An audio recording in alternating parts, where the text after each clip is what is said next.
Bien, ilustrísimos señores académicos, señoras y señores,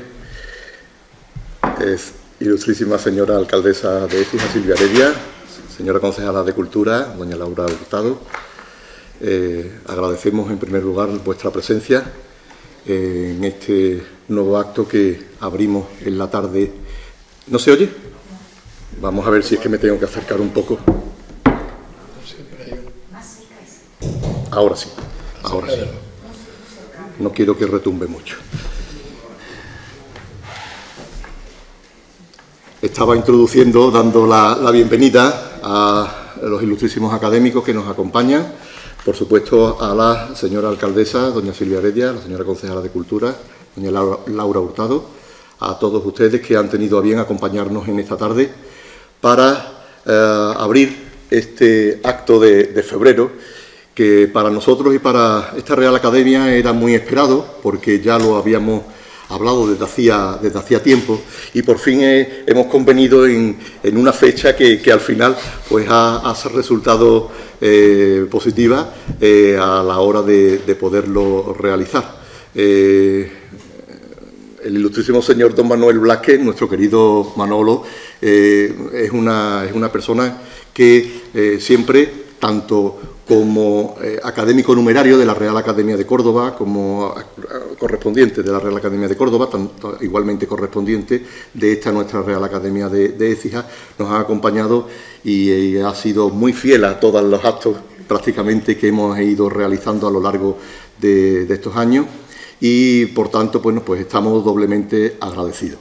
En esta ocasión su conferencia que va a versar sobre un tema que en un principio nos podría parecer un tanto extraño en cuanto a que no estamos habituados al uso de ese tipo de denominaciones o de lenguaje, pero que creo que con la palabra y la disertación de Manuel Blázquez, él como profesor durante tanto tiempo, y con el dominio de la didáctica que tiene, seguramente, y estoy seguro que nos va a ilustrar de ese pequeñísimo espacio de tiempo que es el acto segundo, y sobre todo algo que estamos todos deseando de que nos diga, cómo hay química ahí, ¿no? La química en el acto segundo, de qué manera se produce. Nosotros decimos que hay química en casi todos los sitios, pero en un acto segundo es complicado, ¿verdad, Manuel?, el poderlo imaginar. Bien, pues en esa cuestión creo que nos va a ilustrar perfectamente. Ahora, a continuación, tiene la palabra el ilustrísimo señor don Alfonso Martín San Juan, académico correspondiente y tesorero de esta Real Academia, que va a realizar la presentación de don Manuel Blázquez. De acuerdo, yo voy a... Sí, a la triste.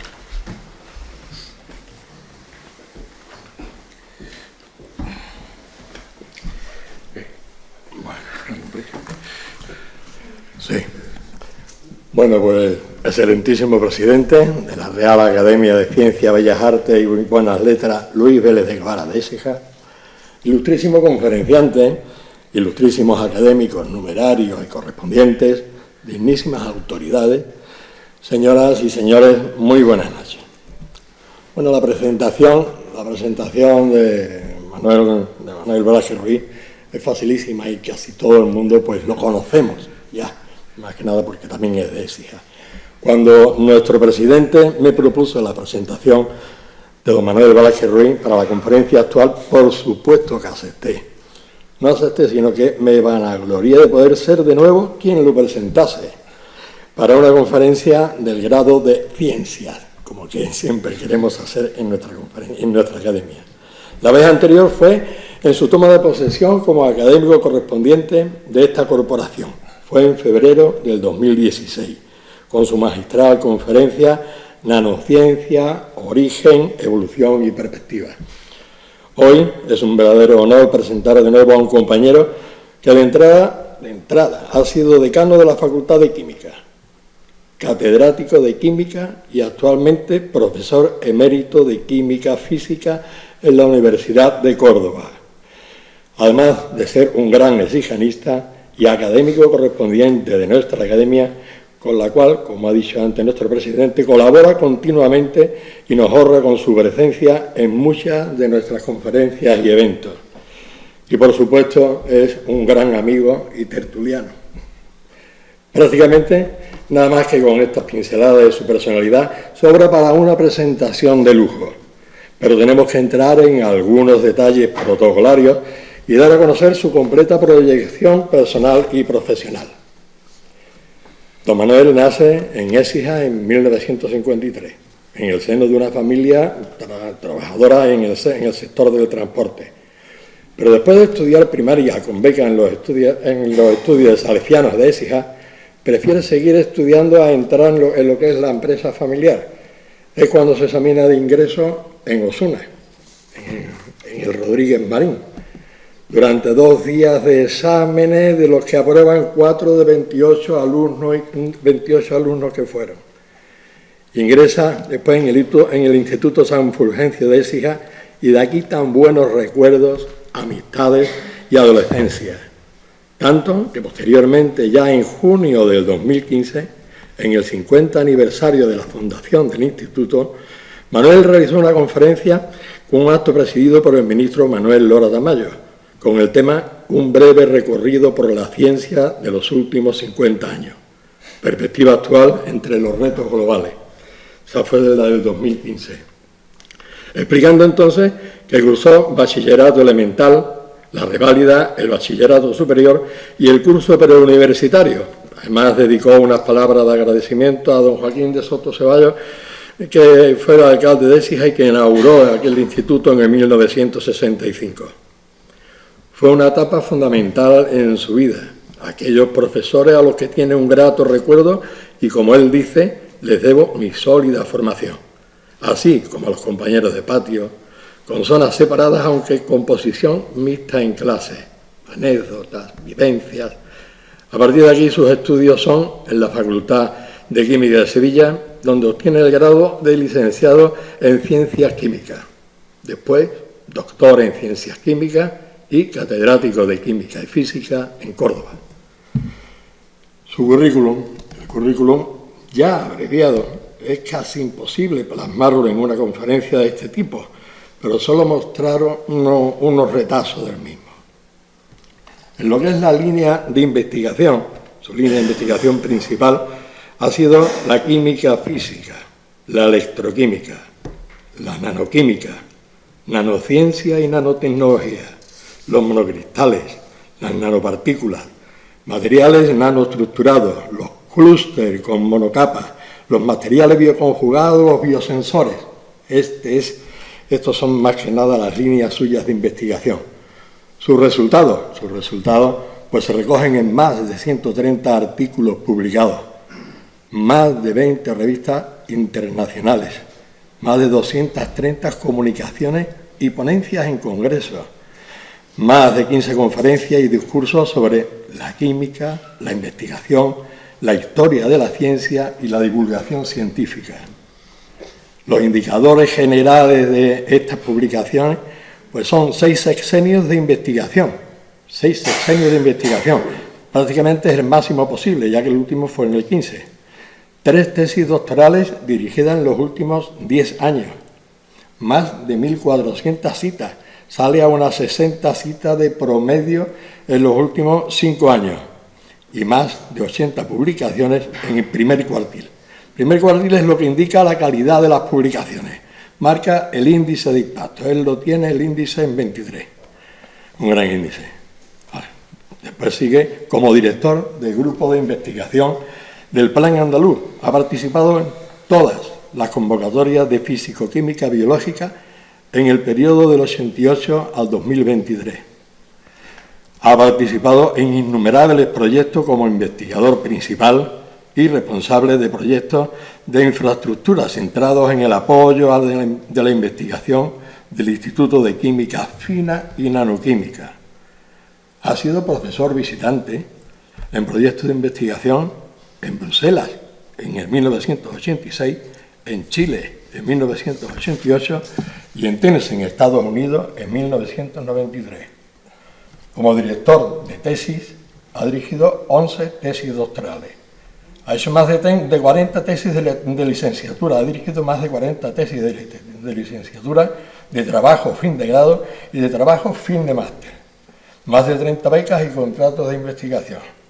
Más de 40 como conferencias, invitados, múltiples conferencias en congresos científicos, tanto en La Coruña, en Alicante, en Oviedo y en Portugal.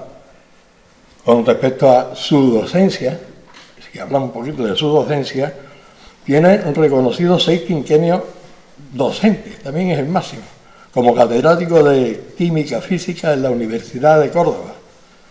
Ha impartido docencia durante 45 cursos académicos de licenciatura de Química, Biología, Ciencia, Tecnología de Alimentos y Ciencias Ambientales. Ha impartido programas de doctorados, máster y posgrado, profesor de todas las formaciones de química, tanto de licenciado y graduado de la Universidad de Córdoba desde el 78 al 23. Programa de doctorado interuniversitario en electroquímica y ciencia. Profesor de electrocatálisis en la Universidad de Córdoba, en la Universidad de Barcelona y en la de Alicante, por no nombrar más. Dentro de lo que son su representación y organización en academia I+D y evaluación en sociedades, pues es presidente del Grupo Especializado de Electroquímica de la Real Sociedad Española. Es miembro de la Red Nacional de Nanotecnología de la Ciencia Española y miembro desde la evaluación. Gracias.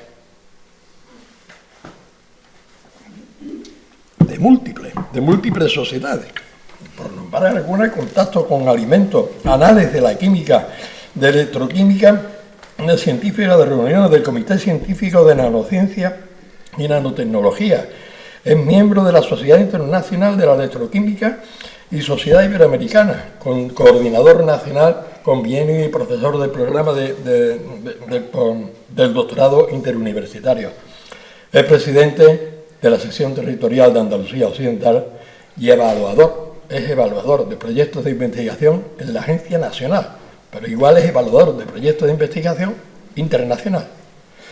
Y para terminar, es académico de la Real Academia de Ciencias, de Bellas Letras y Nobles Artes de Córdoba, que eso fue en el 2013, académico de nuestra Real Academia de Ciencias, Bellas Artes y Buenas Letras de Écija, y su situación actual es profesor emérito de Química Física de la Universidad de Córdoba y miembro del Instituto Químico para la Energía del Medio Ambiente de la Universidad de Córdoba.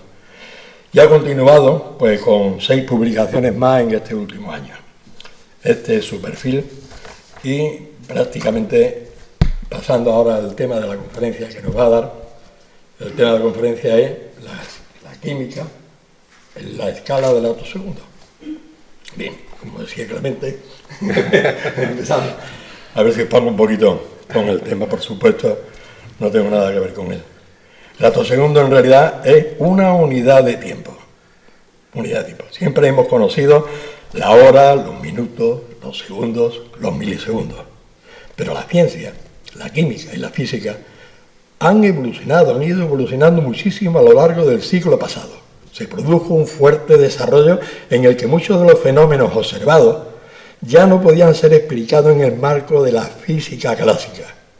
Esto derivó entonces en el descubrimiento de la mecánica cuántica, explicando muchas de estas observaciones, y con ello pues la naturaleza de la luz, la aceptación de átomos y moléculas, el efecto fotoeléctrico, la dualidad onda-materia o la emisión estimulada. Esos son nuevos conceptos. Pero impulsó a la invención del láser, que favoreció muchísimo la investigación. Esto es lo cual llevó también a la invención de dispositivos ultra rápidos que incluso podían detectar los movimientos de los átomos en la molécula en una reacción química. Como decía al principio, las unidades de tiempo también han evolucionado, ya son infinitesimales. No solo el segundo ni el milisegundo, del que estábamos hablando, milisegundos son 3 ceros, ni la millonésima de segundo son 6 ceros, ni la billonésima de segundo son 12 ceros, sino la trillonésima, 18 ceros, el atosegundo. Increíble. en una trillonésima de segundo. ¿Y esto para qué? Porque ahí están los movimientos. Con ello se permite estudiar entonces fenómenos que son muy rápidos a nivel de los electrones, de los átomos, de las moléculas. Con ello se abre la puerta al mundo subatómico de los electrones y ver en detalle sus procesos. Son las claves para explorar el mundo de los electrones dentro de los átomos. Las aplicaciones de estos conceptos en la atoquímica, en corto, medio plazo, esto eran inimaginables hace apenas unas décadas. Y en este mundo es en el que se mueve y estudia pues nuestro querido conferenciante don Manuel Velázquez Ruiz, el cual nos deleitará con su presentación, para mí, de este mundo infinitesimal. Don Manuel.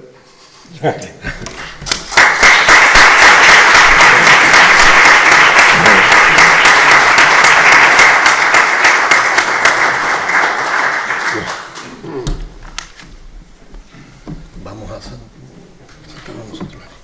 Pues, don Manuel, cuando usted quiera. Muchas gracias.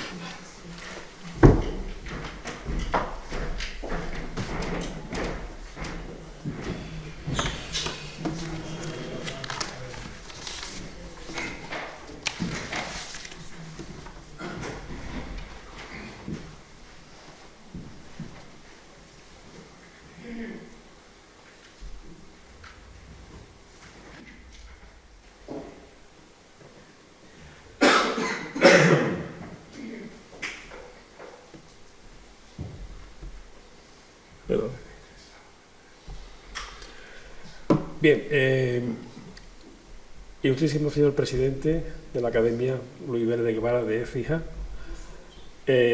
autoridades, alcaldesa, concejala de Cultura, perdón, no se escucha bien, ¿no?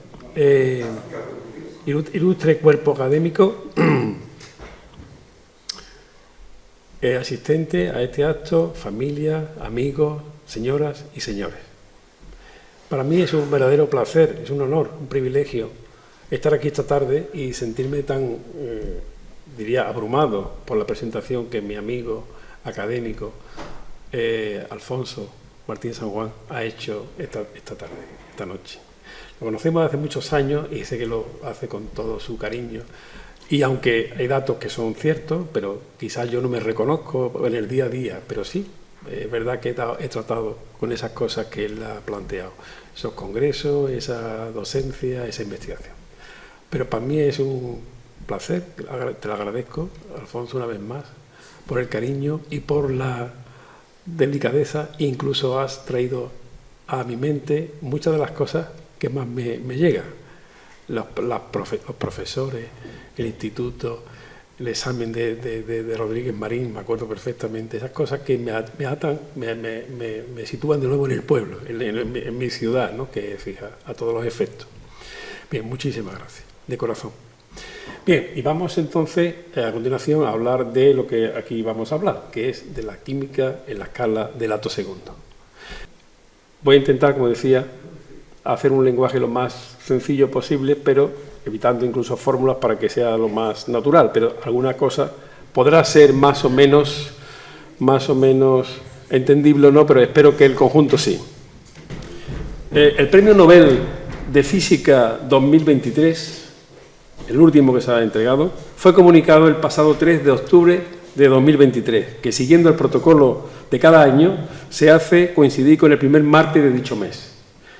Esta comunicación atrae la atención del mundo entero por la tradición y trascendencia de este galardón, de más de un siglo de existencia. El comunicado de prensa oficial de la Fundación Nobel del día 3 de octubre de 2023 anunciaba que la Real Academia Sueca de Ciencias había decidido galardonar con el Premio Nobel de Física 2023 a Pierre Agostini, de la Universidad del Estado de Ohio, Columbus, Estados Unidos, a Ferenc Krauss, del Instituto Max Planck de Óptica Cuántica en Garching, y profesor también del Instituto Ludwig Maximilian de la Universidad de Múnich, en Alemania, y a Anne L'Huillier, de la Universidad de Lund, Suecia. En dicha nota de prensa, con un formato muy cuidado, como es habitual, destacaba el título Experimentos con luz que capturan los instantes más cortos. Debe entenderse que se refiere, eso es una aclaración mía, al tiempo que duran o se manifiestan los eventos más rápidos. La nota de apenas una página contenía un texto principal con varias referencias de crédito y un breve resumen.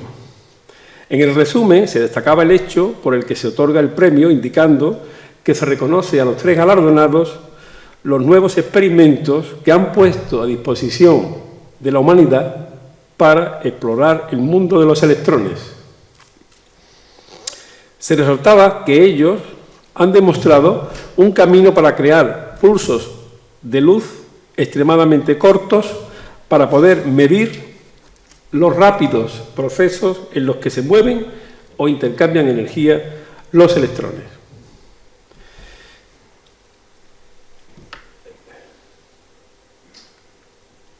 Continuaba la nota incidiendo en el mecanismo de percepción de los procesos rápidos a través de una secuencia de imágenes que, según la velocidad de exposición, es decir, el número de fotogramas por segundo, se percibe como una simple secuencia de imágenes estáticas, es decir, como una sección de fotografía, la sección fotográfica, o bien como una secuencia dinámica, con la percepción de movimiento, es decir, una película. Pero para investigar los eventos de los electrones en los átomos o en las moléculas se necesita una tecnología especial, dado que estos movimientos ocurren en la escala del atosegundo. Este intervalo de tiempo es tan pequeño, tan pequeño, tan pequeño, así decía la secretaria del Comité de Física, tan pequeño, lo decía 6 veces, que para comprender su dimensión sería de gran ayuda pensar que en un segundo hay tantos atosegundos como segundos hay desde el nacimiento del universo hasta nuestros días. Para entender la importancia de estos hallazgos, conviene situarse en una menor profundidad de la materia, es decir, a nivel de los átomos y las moléculas y no de los electrones. La escala de tiempo en la que se mueven los átomos es muy corta, maravillosamente corta. Hoy se conocen que los átomos en una molécula pueden moverse, pueden vibrar y pueden girar según los enlaces o uniones que mantienen con sus vecinos. Esto ocurre en millonésimas de una billonésima de segundo, es decir, en la escala de los femtosegundos. Una escala que es 1000 veces mayor que la de los atosegundos. Una escala, significa esto, que los átomos, al ser más grandes y pesados, se mueven con menor velocidad que los electrones, en un factor 1000 en promedio. Es decir, los átomos se muestran extremadamente lentos en su movimiento si se les compara con los ágiles electrones. Por tanto, hay que imaginar que los electrones se mueven dentro de los átomos y las moléculas con tal velocidad que si los quisiéramos observar con un dispositivo cuya máxima resolución fuera la del femtosegundo, dichos movimientos aparecerían borrosos o como una nube. Esta era la cuestión de partida hace unas décadas. La tecnología no parecía dar una solución con una escala de tiempo por debajo del femtosegundo, con los láseres más rápidos. Se aceptaba, por tanto, que ese era el límite natural para los pulsos de luz que era posible producir. No se vislumbraba nada en el horizonte científico y tecnológico que lo hiciera posible. Esto posiblemente venía influenciado por pensamientos dominantes de la mecánica cuántica. A pesar de este panorama, como veremos de una forma breve, los científicos siguieron investigando, diseñando experimentos y obteniendo resultados que han sido analizados y con interpretaciones consistentes con la mecánica cuántica. En este sentido, y a modo de síntesis, vamos a adelantar la situación a la que nos conducen los experimentos realizados por Anne L'Huillier y su grupo. La luz láser La luz láser que ella empleaba, que antes la he citado, transmitida a través de un gas, produce sobretonos o armónicos en la región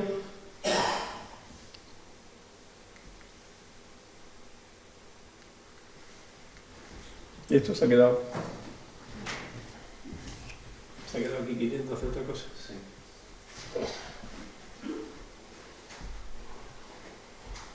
Vale.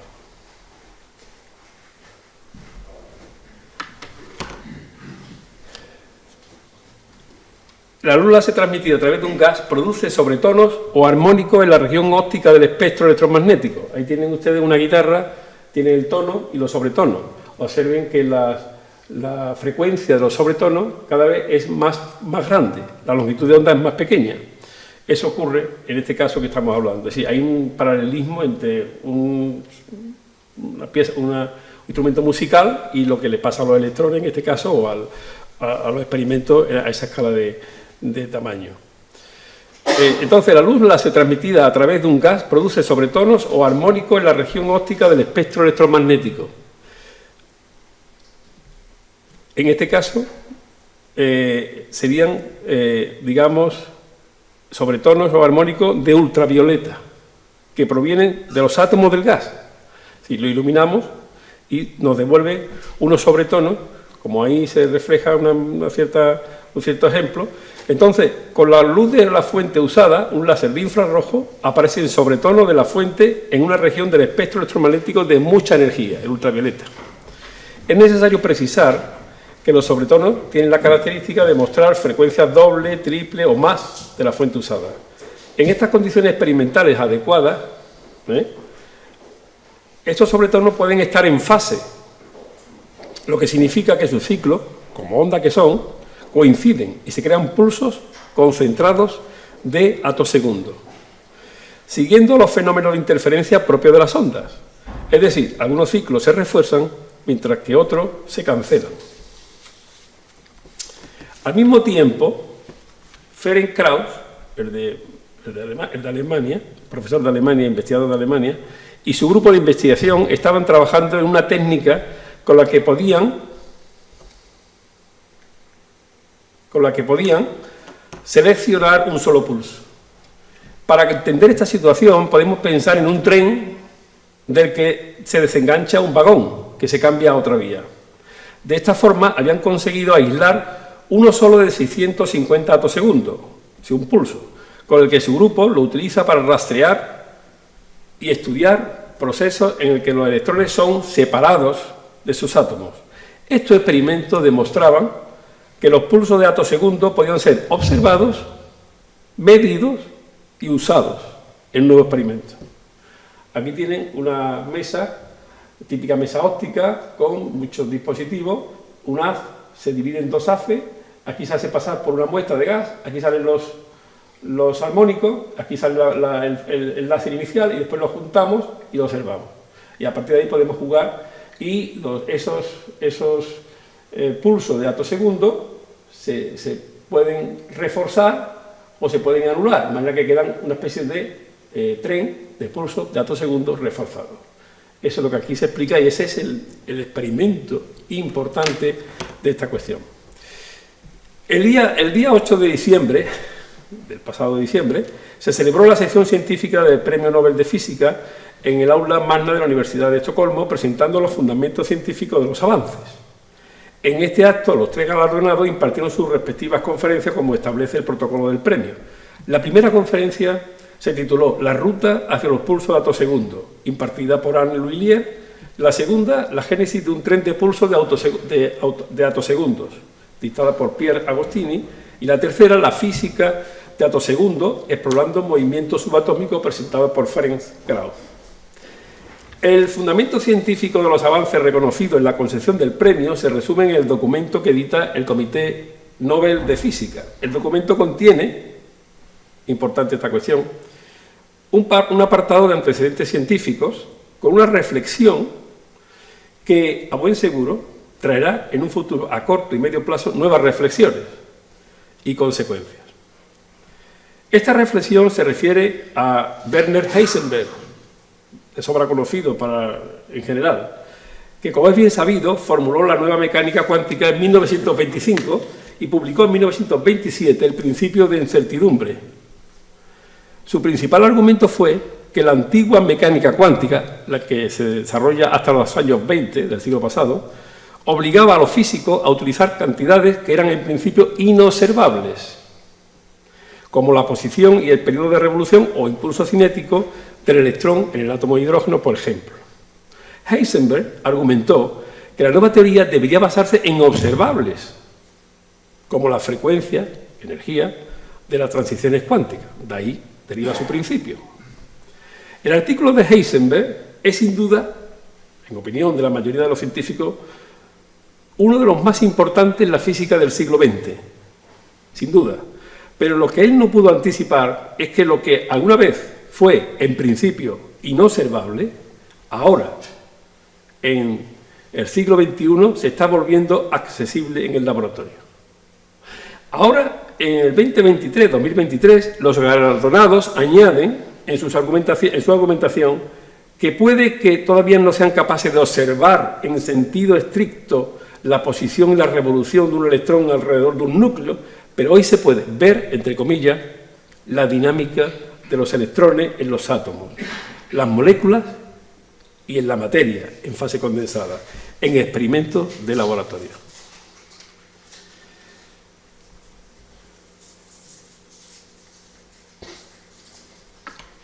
En la conferencia, Anne L'Huillier trazó el largo camino recorrido para la generación de pulsos de atosegundos en el que han participado varios grupos de investigación. En esta investigación empezó Anne L'Huillier en 1980, hace 45 años prácticamente, utilizando fuentes láser avanzadas de alta potencia en el Centro de Energía Nuclear Paris-Saclay, en Francia.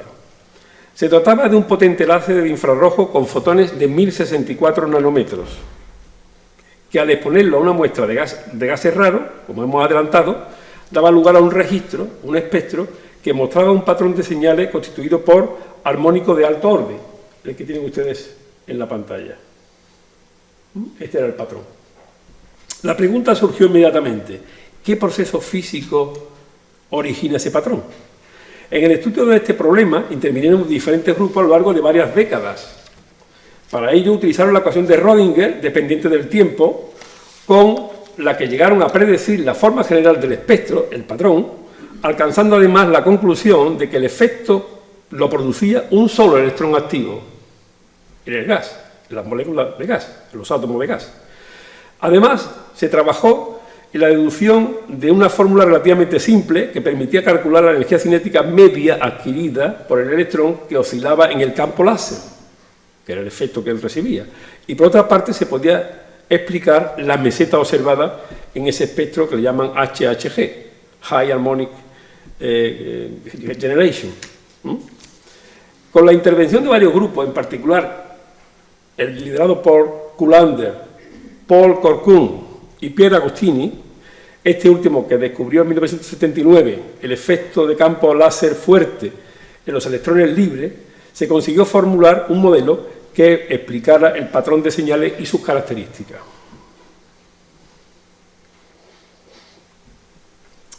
El modelo de 3 etapas, así se denominó. El modelo propuesto de esa conjunción de esos equipos considera 3 etapas. Una primera en la que el campo láser nos referimos a esta onda suave. Esto sería un electrón, perdón, esto sería un átomo, el núcleo, y el electrón a efecto energético se representa así, no está dando vuelta, pero a efecto energético está confinado alrededor del núcleo. Entonces, esta es la onda del campo láser. Estas son las 3 etapas a las que me voy a referir.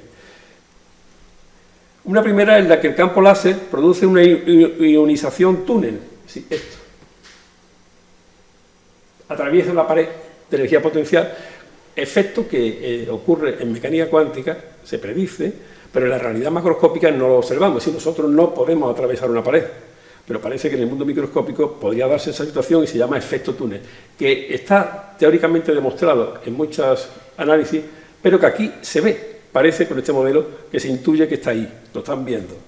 Una segunda en la que el campo láser acelera el electrón, fíjense que aquí ya se acelera el electrón para salirse de la esfera de influencia del núcleo, cuyo sentido de desplazamiento se invierte cuando se invierte el campo láser, es decir, el campo láser como una onda, de pronto aquí ya se invierte, perdón, aquí se invierte, aquí está más abajo, aquí se va más arriba, entonces de alguna manera intenta cambiar su orientación el electrón y volver a buscar la situación de confinamiento en la que se encontraba.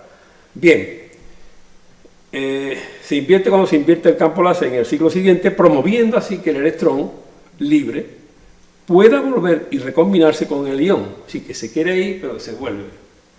Y finalmente una tercera en la que el proceso de recombinación, sí, la unión de nuevo del electrón con su resto iónico, con su núcleo, emite la energía, el excedente de energía que tiene el electrón, como un fotón ultravioleta extremo. Es decir, rayos X de entre 10 y 100 electronvoltios. Bien, ese es el modelo y eso fue lo que le costó mucho trabajo llegar a aclararlo y confirmarlo. Digamos que la apertura de esta ventana de tiempo, esta nueva ventana de tiempo de datos segundos, hace posible abordar cuestiones que antes eran imposibles de responder. Por ejemplo, en 1905, Albert Einstein publicó la primera explicación del efecto fotoeléctrico, pero fue imposible resolver la escala de tiempo en la que ocurría este fenómeno. Durante mucho tiempo los físicos asumieron que el efecto era instantáneo, ocurría. La compleja dinámica de fotoemisión de los átomos arroja un pequeño retraso de tiempo y la cuestión es ¿cuánto tiempo tiene qué cantidad, qué tamaño o qué valor tiene este retraso?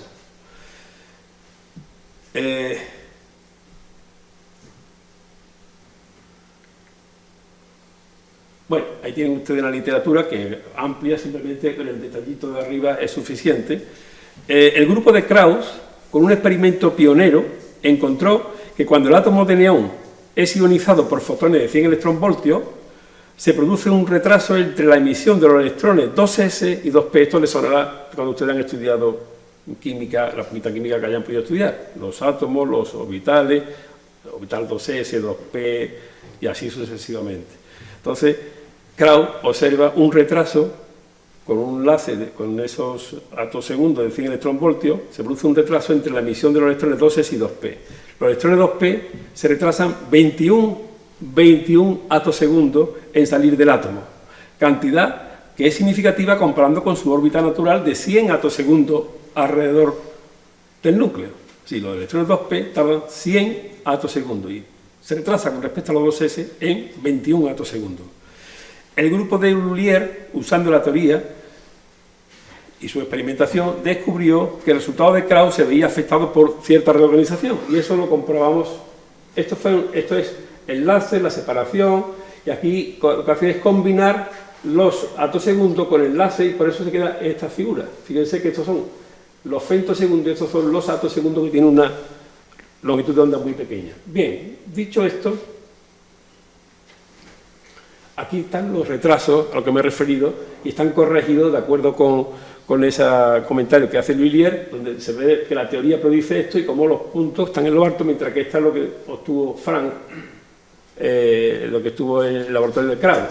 Había una cierta desviación. Bien, estos estudios de la interacción luz-materia en el dominio de atosegundos se han ampliado en las últimas décadas hacia nuevas perspectivas, examinando moléculas, líquidos y sólidos. Por ejemplo, con experimentos para cuantificar el efecto del entorno químico en la dinámica electrónica. Así se han diseñado experimentos para medir y comparar la fotoemisión del agua líquida y la del agua gaseosa. Retraso de 50 a 70 atosegundos de los electrones del agua líquida parece razonable, ya que deben viajar por un paisaje más complejo, la fase líquida, que la fase gaseosa. Para sólidos, como el tungsteno, se ha encontrado un retraso de 100 veces en los fotoelectrones originados en los estados 4F, orbitales 4F localizados, que lo originado en la banda de conducción deslocalizada, que es un metal, la banda de conducción, pero también tiene sus orbitales 4F. Este efecto se produce en el transporte de los fotoelectrones a la superficie. Estos métodos van a ofrecer enormes oportunidades para explorar fenómenos físicos completamente nuevos y en el futuro aparecerán muchos resultados sorprendentes y nada intuitivos.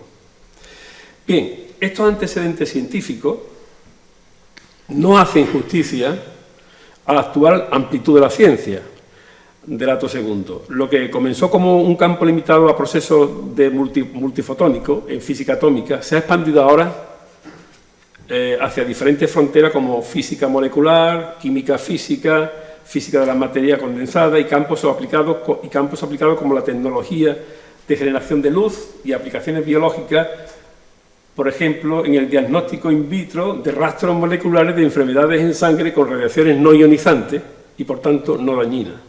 Es una aplicación muy interesante cuando quede bien desarrollada. Bien, estamos en condiciones de plantearnos, de abrir el foco. Lo hemos centrado en los femtosegundos, los atosegundos, lo hemos centrado en esos diagramas y la interpretación de esos diagramas, aunque hayan durado 40 años. A la vista de estos avances, cabe formular una pregunta. ¿Qué desarrollo teórico y experimental ha permitido llegar a esta situación? Se puede decir que hay una concentración de elementos y conceptos en los que, haciendo una breve revisión de su definición y desarrollo, nos va a permitir entender mejor la situación y, sobre todo, valorar aún más, si cabe, la importancia y el significado de estos avances. Sin pretender ser exhaustivo, vamos a considerar los más significativos para esta presentación. Así, los avances logrados tienen que ver o se apoyan en el conocimiento teórico y experimental de átomos y moléculas, electrones, luz y espectro electromagnético, láser y luz coherente, teoría cuántica, etc. Para nuestros propósitos vamos a hacer un breve recorrido cronológico y conceptual que nos ayude a apreciar la situación. Átomos y moléculas. El concepto de que la materia está constituida por átomos, hoy tan ampliamente utilizado en cualquier ámbito científico, tecnológico y social, fue sugerido por Dalton en 1803.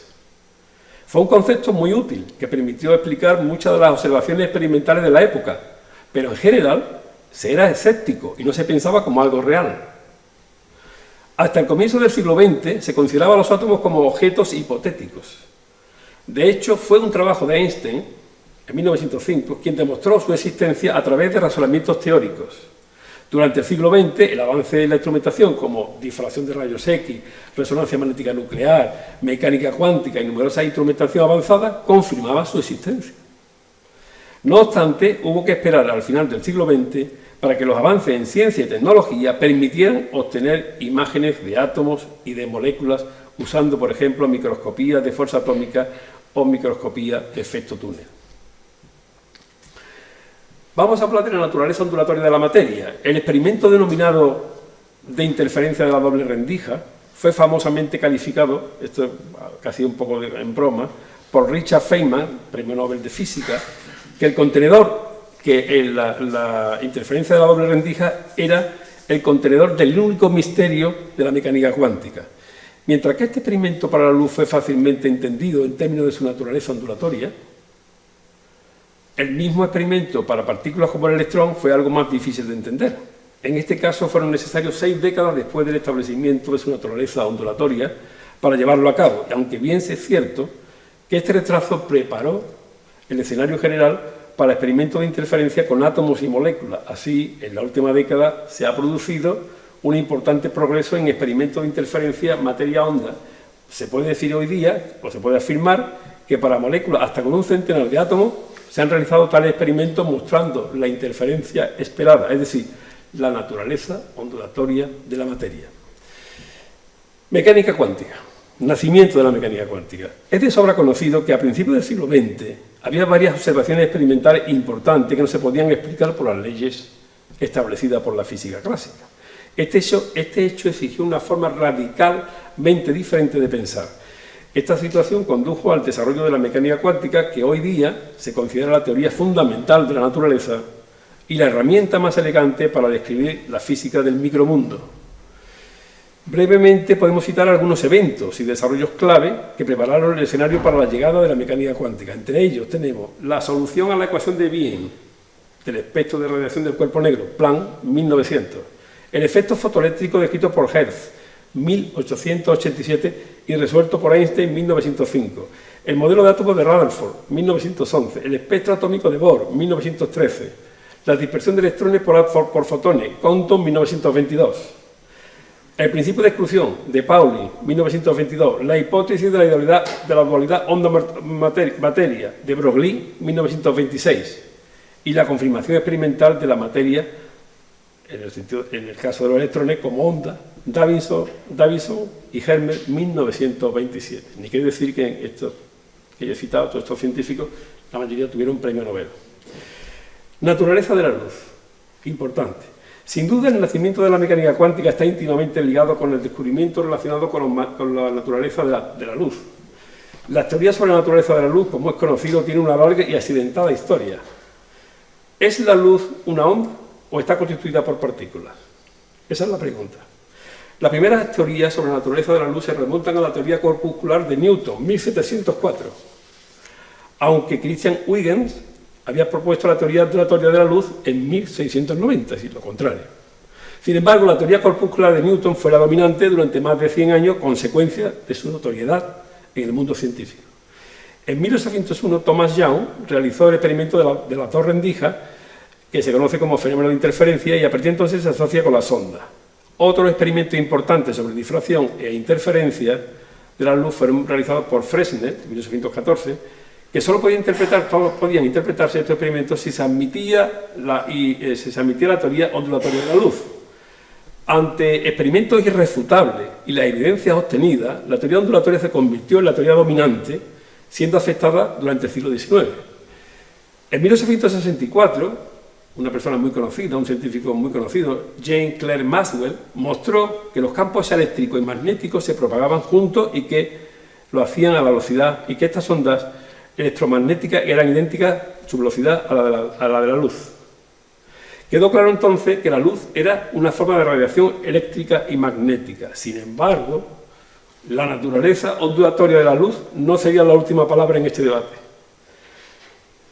Hubo otra evidencia experimental, la interpretación del efecto fotoeléctrico por Einstein, con la que se estableció firmemente que la luz, la radiación, tiene una naturaleza dual.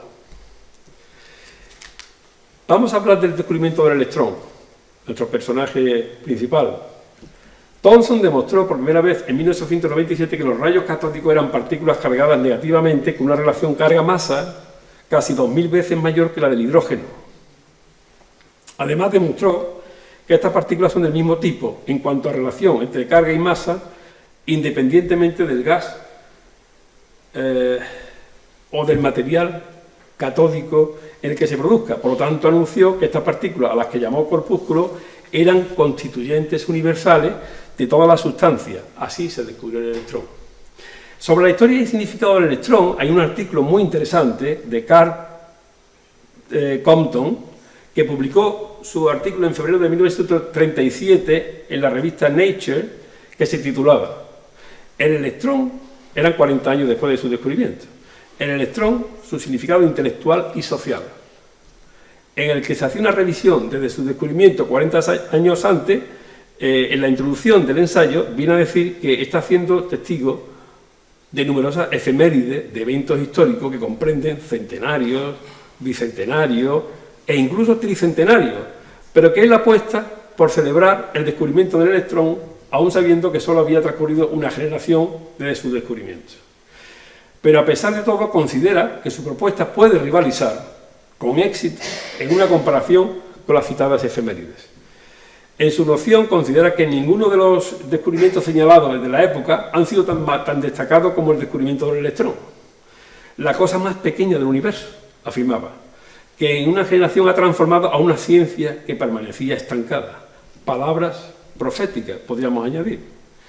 Por el momento, esta investigación ha proporcionado un creciente negocio, afirmaba, de manufactura de dispositivos electrónicos que además reportan innumerables ayudas a la salud, seguridad y conveniencia, así como un inmenso avance del conocimiento del universo en el que vivimos. En su artículo revisa sus propiedades como la masa y la carga, la masa electromagnética, el electrón y la teoría cuántica, el significado del electrón, conductores de la corriente eléctrica en los metales, la estructura del átomo, la línea espectral y el electrón en la industria. Nos toca hablar del láser. Estamos hablando del láser. El láser aparece, el láser significa, es un acrónimo que significa, del inglés, pero se parece mucho en castellano, en español, luz amplificada por emisión estimulada de radiación.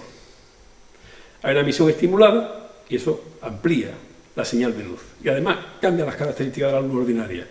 El láser aparece como un elemento central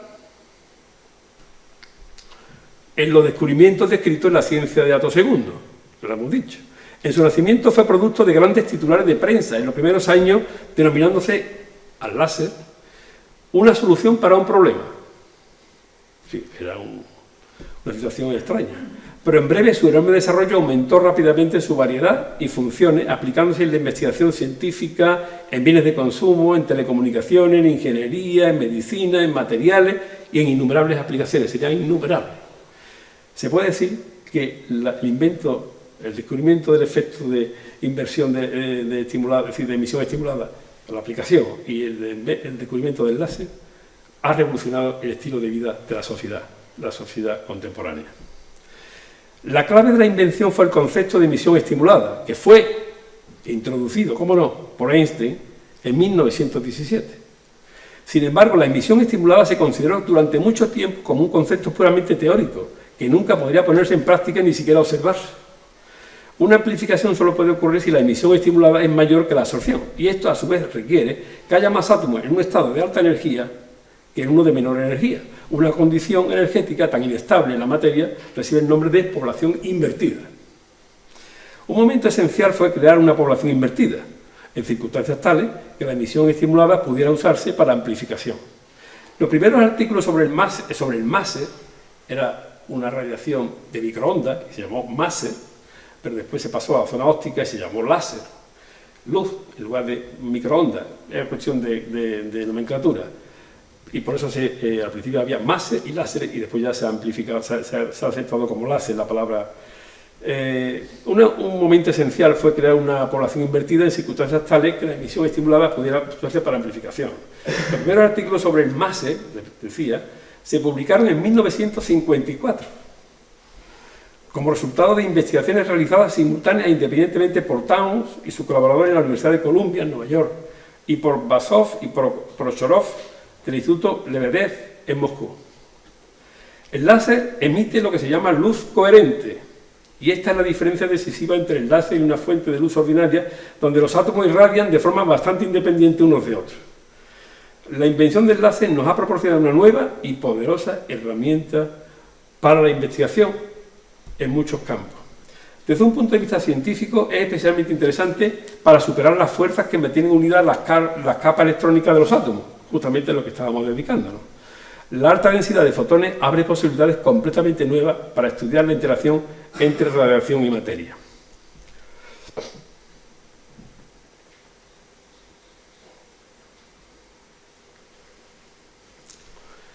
Bien, vamos a hablar un momento de resolución temporal.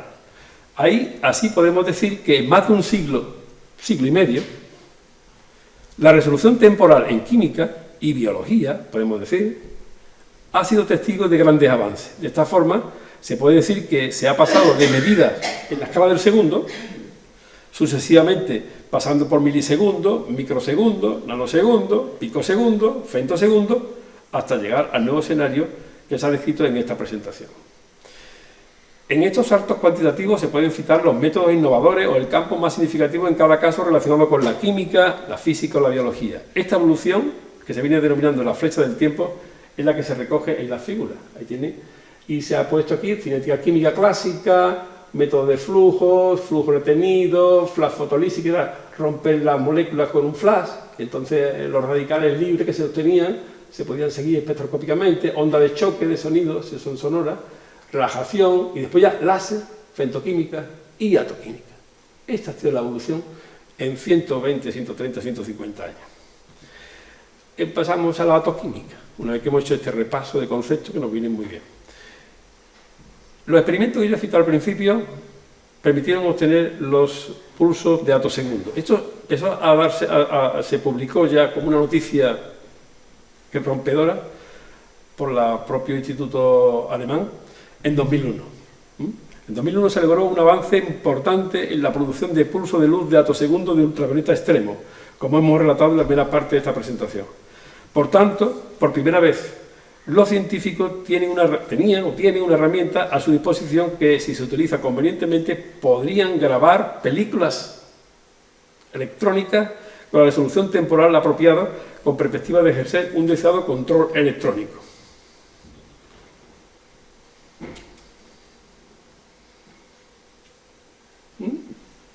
Esta sería una idea, ¿no? La molécula, entonces entraría un rayo, un haz de un láser, intentaría activar ahí algo, seguía los electrones.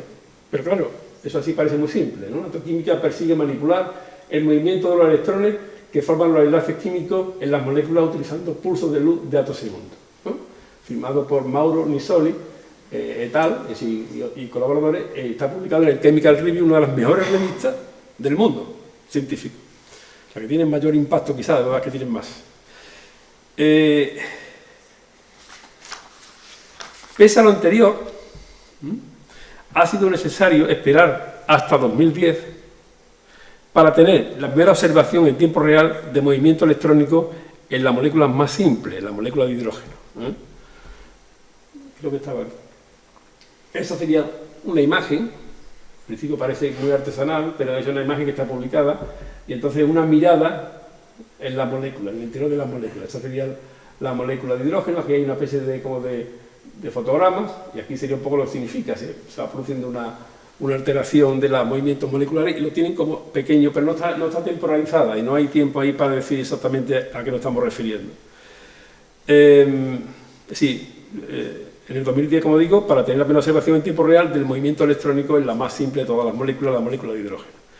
Un resultado sorprendente de estos cálculos fue que produce fluctuaciones rápidas de carga alrededor de casi cualquier sitio molecular, sin una preferencia clara por grupos funcionales específicos. Esto significa que, contrariamente a la intuición química, que llevamos trabajando siempre, durante unos pocos cientos de atosegundos, no ni uno ni dos, sino cientos, los grupos funcionales químicos, ¿no?, con gran afinidad electrónica, puede ser que tengan temporalmente menos carga electrónica que grupos funcionales con menor o nula afinidad electrónica. Es decir, los que les apetecen los electrones, a veces se van a quedar sin los electrones y luego van a tener otro que no les apetece.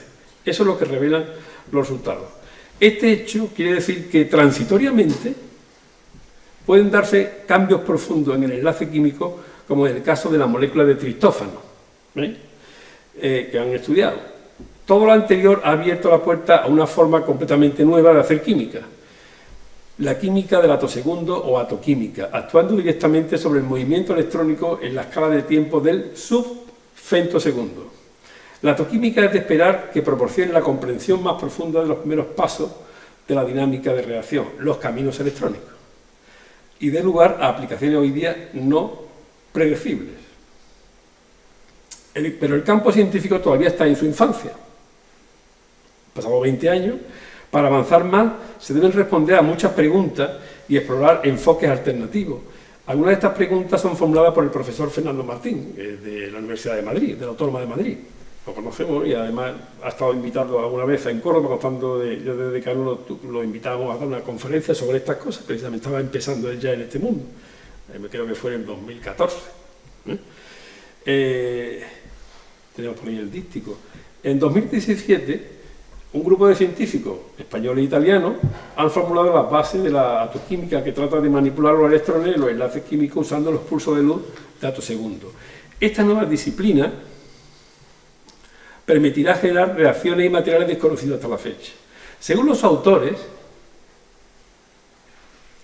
puesto que la estructura y reactividad de todas las sustancias está completamente determinada por las propiedades de sus enlaces químicos, la atoquímica permitirá generar reacciones y sustancias no imaginadas hasta la fecha, lo que tendrá una incidencia directa en el desarrollo de nuevas sustancias y materiales, haciendo posible una mejor comprensión de los procesos electrónicos que ocurren en el sistema químico y biológico. Es decir, pueden cambiar un enlace, puede ser podríamos decir, cuando se consiga controlar eso, sería una química de ultra precisión. Ahora se habla de medicina de precisión, de biología de precisión, una ultra precisión. El concepto que manejan en estos momentos es una cámara del atosegundo, una cámara como una cámara fotográfica, una cámara de vídeo. El equipo ha diseñado la cámara capaz de ver el movimiento de los electrones en las moléculas. La cámara funciona enviando, esto es importante, un pulso de luz que dura algunos atosegundos, que irradia una molécula e induce el movimiento de los electrones. Está en la misma escala. Hay que tener en cuenta que cuando se trabaja con los atosegundos, los electrones podemos verlos moverse, pero lo demás está congelado. Si vemos los electrones, lo demás está congelado. Y los átomos están como si estuvieran parados. Entonces, eso de alguna manera facilita la interacción. Entonces, si trabajamos con los atosegundos que se irradia una molécula e induce un movimiento de los electrones, a intervalos tan bien medidos en atosegundos, otro pulso de la misma naturaleza ultra rápida toma fotografías del movimiento que luego se proyectan de forma concatenada, creando la ilusión de movimiento.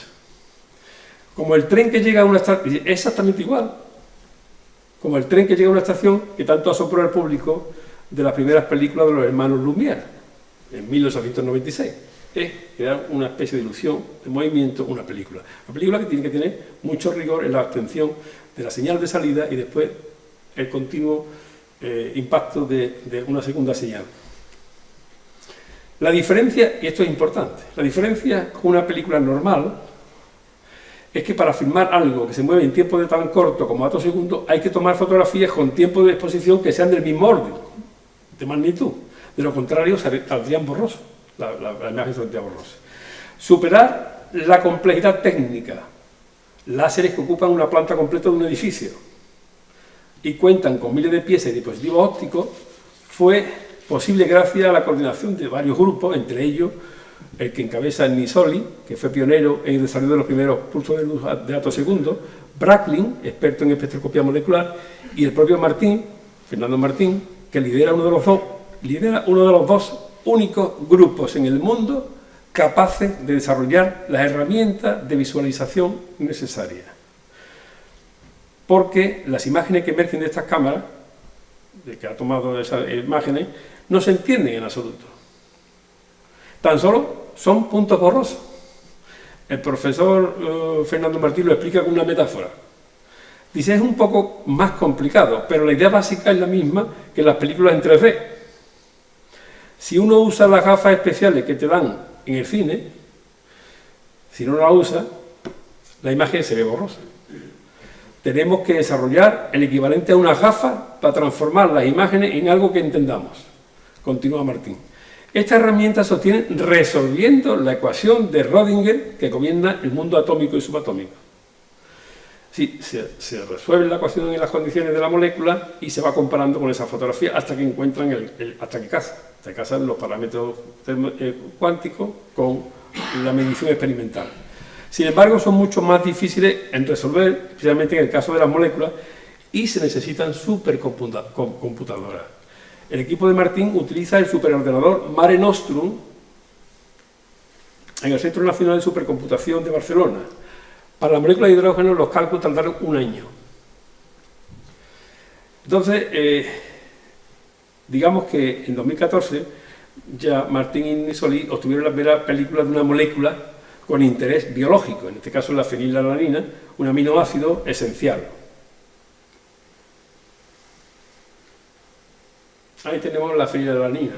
Esta es la molécula de fenilalanina y aquí tenemos variación de la densidad de carga, de electrones, con el tiempo para el isómero conformacional o conformero más estable del aminoácido fenilalanina, con el tiempo expresado en femtosegundos.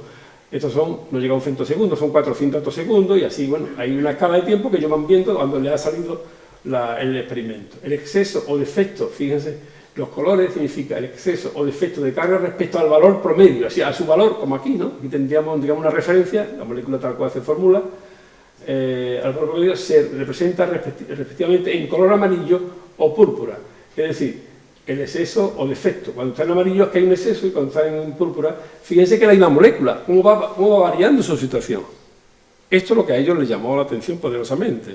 Y aparte de encontrar unos datos, que esto quizás simplificaba la imagen nada más, pero con una cantidad de datos. Entonces,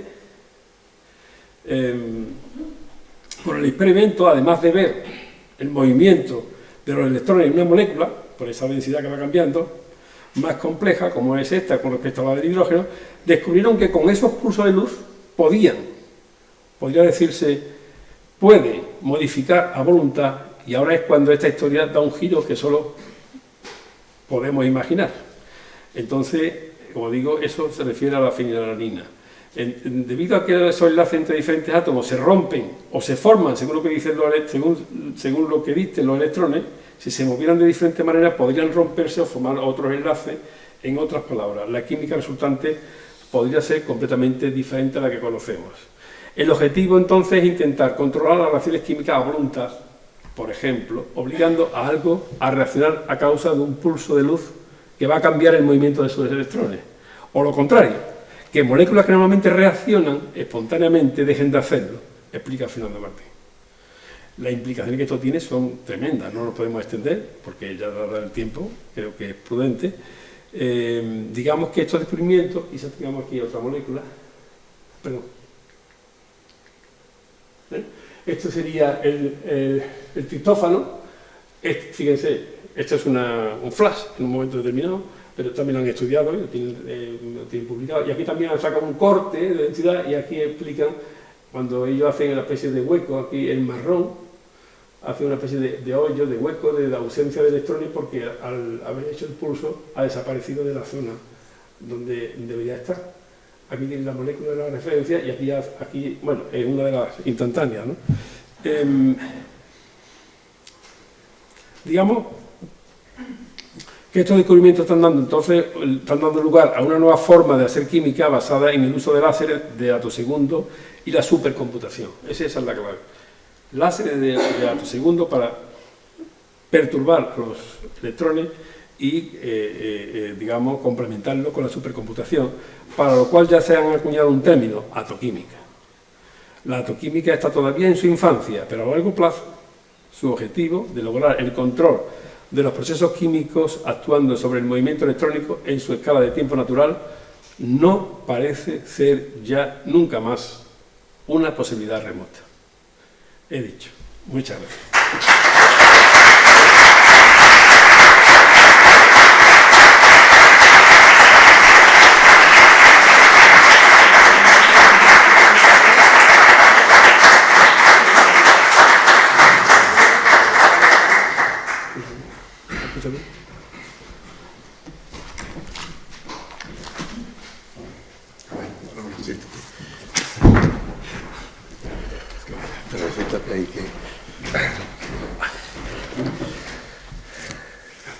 ¿Esa fotografía es real? Sí, sí, esa fotografía está vista con la gafa de 3D. Con la gafa de 3D. Y se ve eso.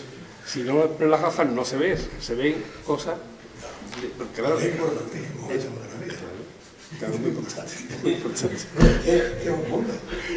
Eso es lo que ha hecho empezar, ¿eh? Esto es lo que ha hecho empezar. Esto todavía está en la infancia, y realmente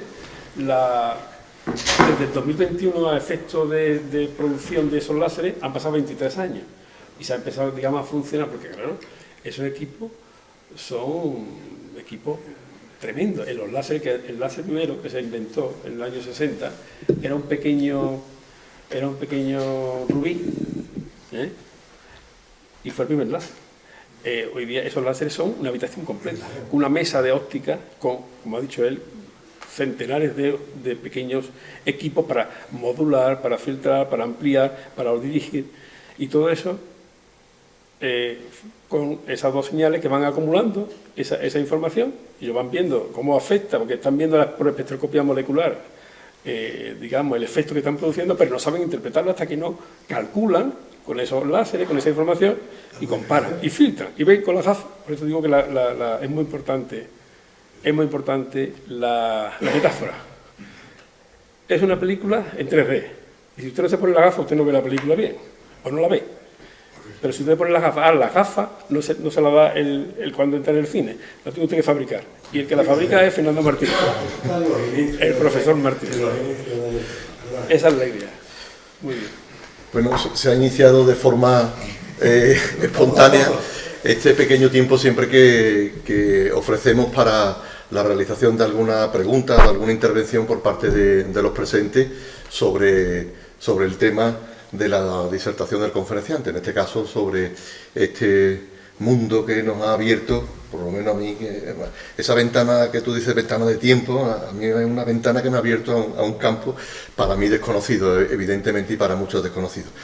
Si alguno de los presentes quieren realizar alguna pregunta, espérate, alguna pregunta o alguna intervención, entonces, sí. Hace unos años, hasta el año 2000 más o menos, todos los institutos que veíamos de ciencia se llamaban microciencia. Microelectrónica, desde el año 2006, nanociencia. ¿Cuándo se va a crear algún instituto de atociencia? ¿Cuándo tienes que llegar a eso? Yo, como he dicho antes, creo que fue el año 2014, tengo por ahí el dístico, cuando yo conocí a Fernando Martín hace ya más tiempo, sé que es una persona excepcional, sí, es una persona que está catalogado como un científico de primera línea. De hecho, una cosa, voy a hacer una pequeña digresión, el año 2017, creo que ha sido, le han dado el premio Jaime I de investigación básica, que eso se lo dan a los que hacen un trabajo excelente, es decir, que ya es el premio Jaime I. Y este año, también el mismo año del premio Nobel, el premio de la Fundación BBVA de, ¿cómo se llama?, en la frontera de la ciencia, él ha participado, Fernando Martín, en un tribunal, en un comité de expertos para dar el premio. Se lo han dado a 2 de los del premio Nobel y a otros más de los que colaboraron en esa primera zona que yo he citado, está el Paul Colquhoun. Y entonces vienen a decir el presidente del comité que la ciencia que están haciendo es de primera línea, es de vanguardia. Entonces, ¿cuándo se va a producir eso? Pues si van saliendo resultados importantes, se pueden sacar aplicaciones que tengan mucho sentido, por ejemplo, para materiales, para salud, que son lo que quizás más, pues estoy convencido que va a haber dinero, eso vale mucho dinero. Ellos ahora mismo tienen, me parece, he leído por ahí, que tienen unos proyectos, sobre energía, porque estas moléculas las puedes jugar con ellas para la energía, para que esos enlaces suelten la energía que les interese. Y hablan de 12 millones de euros, ¿no? Sí, son proyectos muy, muy sustanciosos. Claro, ahí hay una cantidad de personas y entonces las instalaciones son muy potentes, tienen el centro de supercomputación, eso es tremendo. Entonces, bueno, yo espero que esto vaya funcionando porque tiene sentido, porque en realidad, si lo pensamos, Gilbert Louis Newton, el famoso del enlace covalente, que allá por final del siglo XIX, principio del siglo XX, fue el que definió lo que era un enlace covalente, después le ayudó Langmuir, pero bueno, pues digamos que bueno, dice que un enlace covalente son 2 electrones que se comparten, pero tenemos una idea como estática, ¿no?, de la molécula, 2 electrones que están allí puestos, vemos que no, los electrones se están moviendo todo el día, lo que pasa es que se mueven tan rápido que cuando tú miras están allí, pero después han ido, otra vez están allí. Ahora, ¿quién organiza eso, no? ¿Qué fuerza organiza eso? Entonces, esos enlaces, si somos capaces de interaccionar con ellos, podemos hacer una química casi a voluntad, para bien o para no bien. Pero, como decía en una entrevista que le hacían a este hombre, está por ahí, decía, podemos evitar que moléculas que aparecen, que hacen daño al organismo, no se formen. O podemos hacer lo contrario. Entonces, yo me gustaría que fuera pronto. Para verlo, para disfrutarlo, y nosotros todos disfrutarlo. Para disfrutarlo todos, sí. Sería esto espectacular. Sería espectacular. Bueno, vamos, en parte me ha respondido un poco la pregunta que yo tenía y he estado teniendo mientras que has estado explicando y demás y eso. Porque lo que sí hay herramientas o hay instrumentos de que ya crean lo que son los pulsos de láser y demás y esto, y que modifican, y que pueden modificar entonces. Efectivamente. Por lo menos lo mismo, por lo menos se está viendo ese movimiento, se ve. Se supone que lo mismo lo puede, ahí me has puesto una con la curva del láser. Sí, ese es el modelo. Bueno, mira. Y cómo el electrón se ha movido. Claro. Y me has dicho, en este movimiento hay una energía Claro, que son... que ellos devuelven. El electrón, hay un ejemplo, el director, el presidente del comité este que le ha dado el premio del BVA, porque claro, muchas veces hacen entrevistas y salen temas y a veces te dan con la explicación más sencilla de entender, ¿no? Y creo que es Paul Corcoran, creo que además le dice que lo va contando la Ana Louillier, dice, el ejemplo ese de las 3 etapas, ella lo cuenta, pero dice ella, pero el que inventó esa metáfora es Paul Corcoran. Dice, es como las algas en la playa. La ola, ese es el efecto láser, ¿vale? La ola, en realidad es una onda. Cuando llega y están las algas ahí puestas en la roca, cuando llega esa ola, se va la alga con la ola. Pero hasta que se da cuenta que no le interesa seguir, vamos a decirlo de esa manera. Y se va la ola y se vuelve la alga a su sitio. Cuando vuelve, el electrón, suelta energía porque le sobra. Y suelta rayos X. Rayos X, es decir, claro, porque tiene un exceso de energía y él tiene como el acondicionamiento de que se ha ido a que entra otra vez, esos balances de energía lo suelta en forma de pulso de atosegundos, que evidentemente dependerá de la mejor, va a depender seguramente, y estoy convencido, de que esos atopulsos, no solamente por la frecuencia, serán de 200, de 400, de 500, sino la intensidad y es decir, la energía en electrón-voltio va a depender de la caja donde esté el electrón. ¿A qué me refiero? Ahí hemos dicho que iluminábamos un gas raro, un gas monoatómico más sencillo que se despacha, y ahí estamos buscando esa interpretación de esos patrones, pero podemos utilizar otros gases. Así que tenemos un mundo por delante para que los electrones hagan de todo. Es decir, lo que están... Dice me parece que era la presidenta del Comité de Física de la Real Academia de Suecia, viene a decir, dice, gracias a los galardonados, porque con su trabajo han hecho posible que los átomos trabajen para nosotros. Es decir, que nos generen un pulso de atosegundos que no había forma de obtenerlo ya, se estaba tirando la toalla. Pero ha pasado 40 años y han encontrado eso. Han encontrado eso porque han gastado mucho tiempo y mucho cerebro, y había 3 especialistas que dominaban la mecánica cuántica para interpretar eso. Y cuando han visto... Entonces, bueno, no sé si te he contestado, creo que sí. Además son aplicaciones que después, por supuesto, en medicina habrá aplicaciones, como has dicho, de que tanto pueden curar como no curar, y además dependiendo de cómo se usa. Además se está poniendo énfasis en cosas que se daban ya por hechas. Por ejemplo, a mí tiene mucho peso esa reflexión que he citado al principio sobre Heisenberg. Toda la mecánica cuántica se basa en la estadística. De hecho, Einstein no estaba muy de acuerdo. Y Einstein hay que darle cuenta, porque Einstein viene tarde pero llega. llega. Él decía que Dios no jugaba a los dados. Y le decía, Bohr, le decía, deje usted, no se meta usted con Dios. Dedíquese usted a lo que tenga que dedicarse.